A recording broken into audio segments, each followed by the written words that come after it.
Hello Aquarius, welcome to your reading for Virgo season 2023. We're going to pull some cards, see what's coming in for you between the 23rd of August and the 22nd of September. Later in the month we'll be looking specifically at new beginnings with the new moon, and also endings and epiphanies with the full moon. So keep your eyes peeled for those. They'll be up around about the 31st of August for the full moon and the 15th of September for the new moon. But let's get you some energies for Virgo season in general. Let's have a look what's being spotlighted for you. For you Aquarius, the sun transiting through Virgo is activating the area of your life that has to do with shared resources. Can also talk about transformation, you know, sort of endings and beginnings. So it's quite a deep house. Might resonate more strongly with Aquarius rising. The house placement do tend to go in line with the rising sign. So if you're an Aquarius sun, not an Aquarius rising, feel free to check out Aquarius rising, your rising sign also. I'm so sorry Aquarius, I'm a bit tired. Right, okay, let's have a look then. Virgo season for you, what's coming in? So in the past, yesterday, last week, last month, last year, Knight of Cups reversed, determination to make something of your dreams. Temperance, oh my goodness. So at the moment there's a sense here of maybe going to some kind of extreme intemperate behaviour. Maybe it was the wrong time to kind of push forward. Incoming energy, full reversed, okay. Your view, Two of Swords, okay, sitting in this kind of indecisive energy around you. King of Pentacles, obstacle, Page of Pentacles, outcome, Ten of Cups reversed. Underlying energy for you is the Eight of Cups reversed. Okay, so as I say, 8th house, strongly for Aquarius rising, possibly also for Aquarius sun. So underlying energy, guys, for this shared resources, intimacy, sex, death and taxes, 8th house, transformation. We've got the Eight of Cups, and this does talk about it not being time to move on, understanding it's not the right time to move on. Not being willing to detach yourself or let go of something that you are already attached to. In the past, we do have this Knight of Cups, which, as I was saying, the Knight of Cups is it's quite a sort of a dreamy energy. It's a bit la, you know, thinks of all these wishes and dreams, and sometimes they're not really based on anything. Or he dreams the big dream but doesn't actually do anything. But coming in reverse, this shows a real kind of, in the past there's been this real sense of determination to make something of your dreams, make something of the possibilities. But in the present, we do have this sense of Temperance. Temperance talks about balance, divine timing, a temperate approach. It's coming in reversed. So there may have been some kind of misstep or wild action or intemperate action, or maybe kind of rushing in, or some kind of extreme reaction is around you or required. You're sitting in this Two of Cups energy. The Two of Cups can often talks about indecision. There's a sense of indecisiveness here. Sometimes with the Two of Cups, usually she's wearing a blindfold. So, you know, it can talk about not wanting to look, you know, not looking to see the truth, not understanding what the truth is. There's a sort of with the Two Swords here, there's two things that it could be. Sometimes the Two of Swords can talk about not looking at the issue, not looking for the truth. And it can also sit, you know, it's kind of sitting on the fence energy, needing something else to come in, more information, biding your time. And around you, we do have this King of Pentacles energy. This may be your environment. This could be somebody in your environment. This could be the person actually that you're sharing. If this is a resource, if this is specifically to do with shared resources, whether that's time, love, money, effort, energy, you know, all that kind of thing. The person around you may be the person that's in charge of where the resources get spent and what gets done. Now, whether that is money or whether that's, excuse me, yes, we've got, you know, we have a shared weekend together.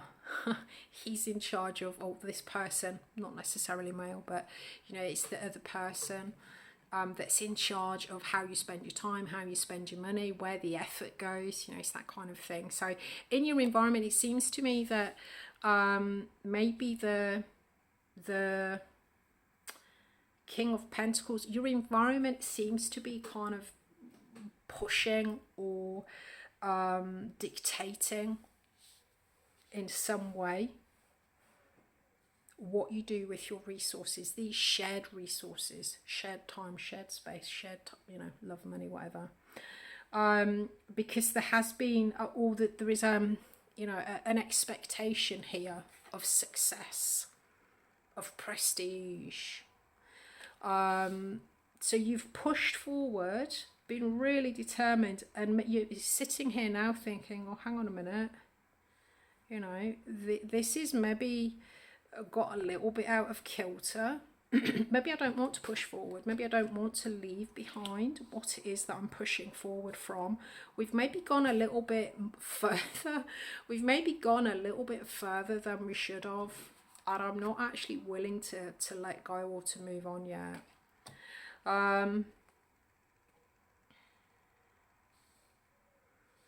Now, looking at the obstacle for you, we do have the Page of Pentacles. This can talk about meaning, finding meaning, or a focus, small investments, a focus on the resources, a fascination with something, pay particular attention to something tangible, focusing your resources, focusing your assets. Maybe for some of you, this could be actually with this King of Pentacles on the out. I mean, this may well be a kind of a parent and child dynamic. For some of you, there may be a child.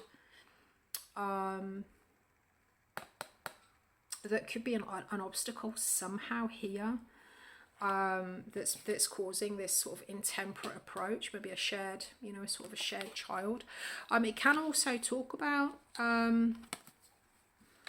it could be, for example, maybe some kind of training that's needed for status, or, you know, if this is like a partner, maybe some, you know, somebody wants to go off and do studying, or, you know, something like that.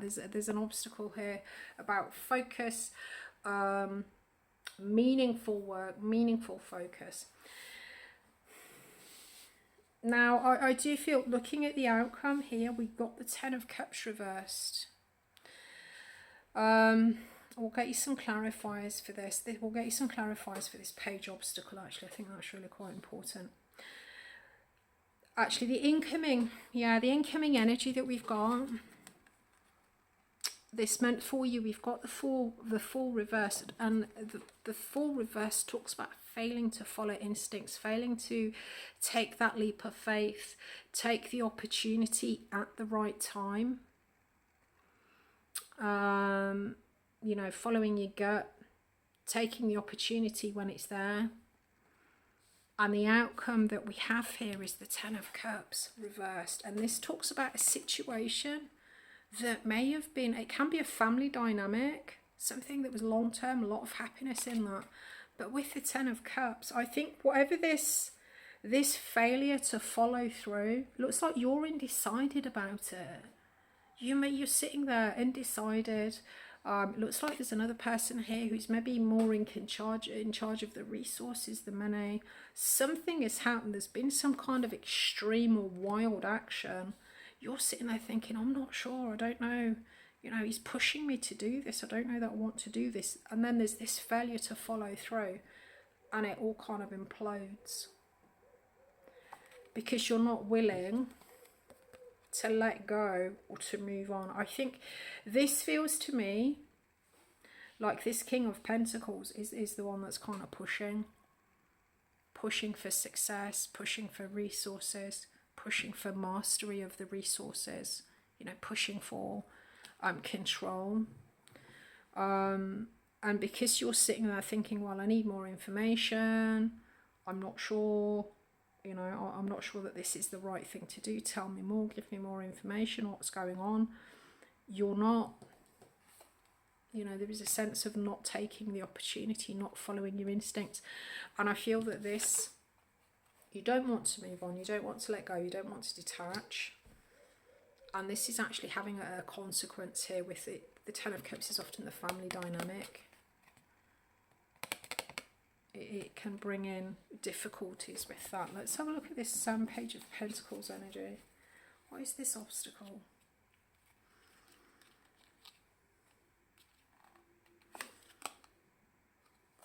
Hermit, reversed. King of Pentacles. High Priestess. Yeah, he's definitely pushing. He's definitely pushing. This King of Pentacles energy, whether this is the environment, a person around you, a business partner, because we've got the shared resources.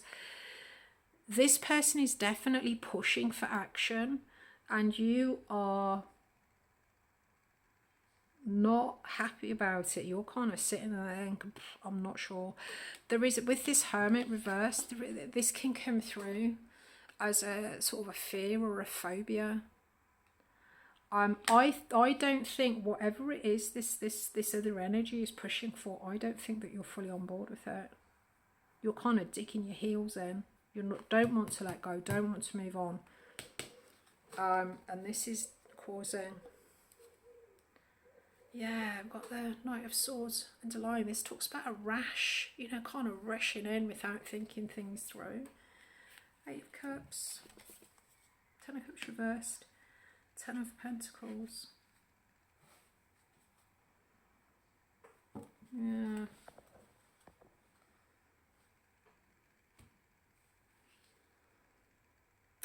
This to me looks like some kind of long-term,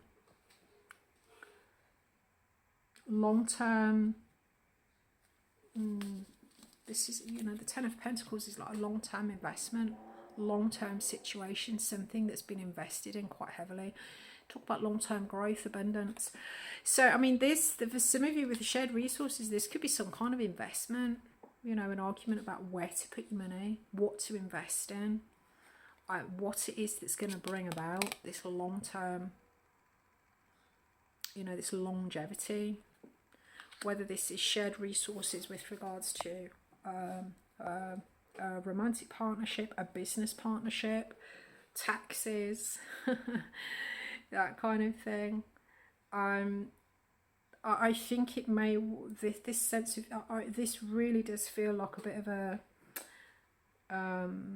it feels like a little bit of a kind of a deal breaker, I think. One energy who's the, maybe in control of the purse strings somehow, or in control of how resources are spent, whatever the resources are, you know, where they're invested, is pushing for action. And with this sense of needing more information, I'm not sure, I don't know what to do, I don't want to let go. There's then a failure to take the opportunity. And I think this other energy is quite unhappy with whatever this outcome here is. Oh, Aquarius. Okay. Should we get some? I don't like leaving it like that on a bit of a negative. Should we get some, see if we can get some dice for you? What do the dice think that we could do? Okay, a bit for dice. Dice for the dice. Oh, goodness, right. South Node. Taurus, 7th house.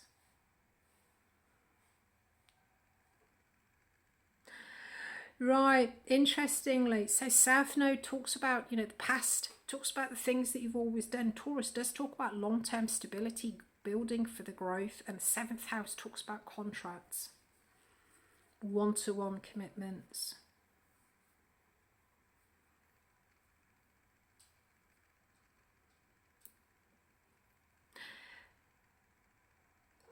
Firstly, I would say review, have a look at any contracts or commitments, check the fine print, look at the past, look at you know, what's behind, revert to a previous arrangement, maybe in some kind of one-to-one agreement, one-to-one contract.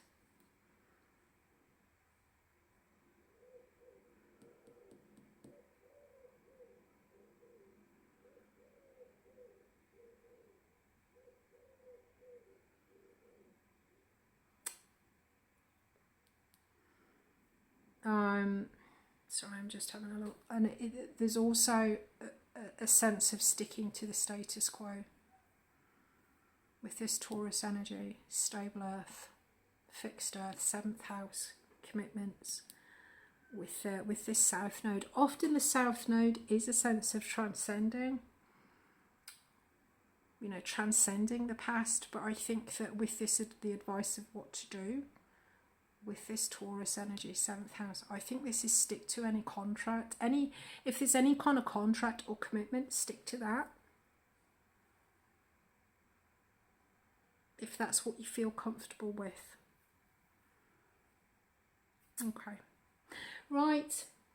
I'm gonna leave that there for you, Aquarius. I hope you got something from the reading. I look forward to seeing you later on in the month for your new moon, new beginnings, and your endings and epiphanies reading.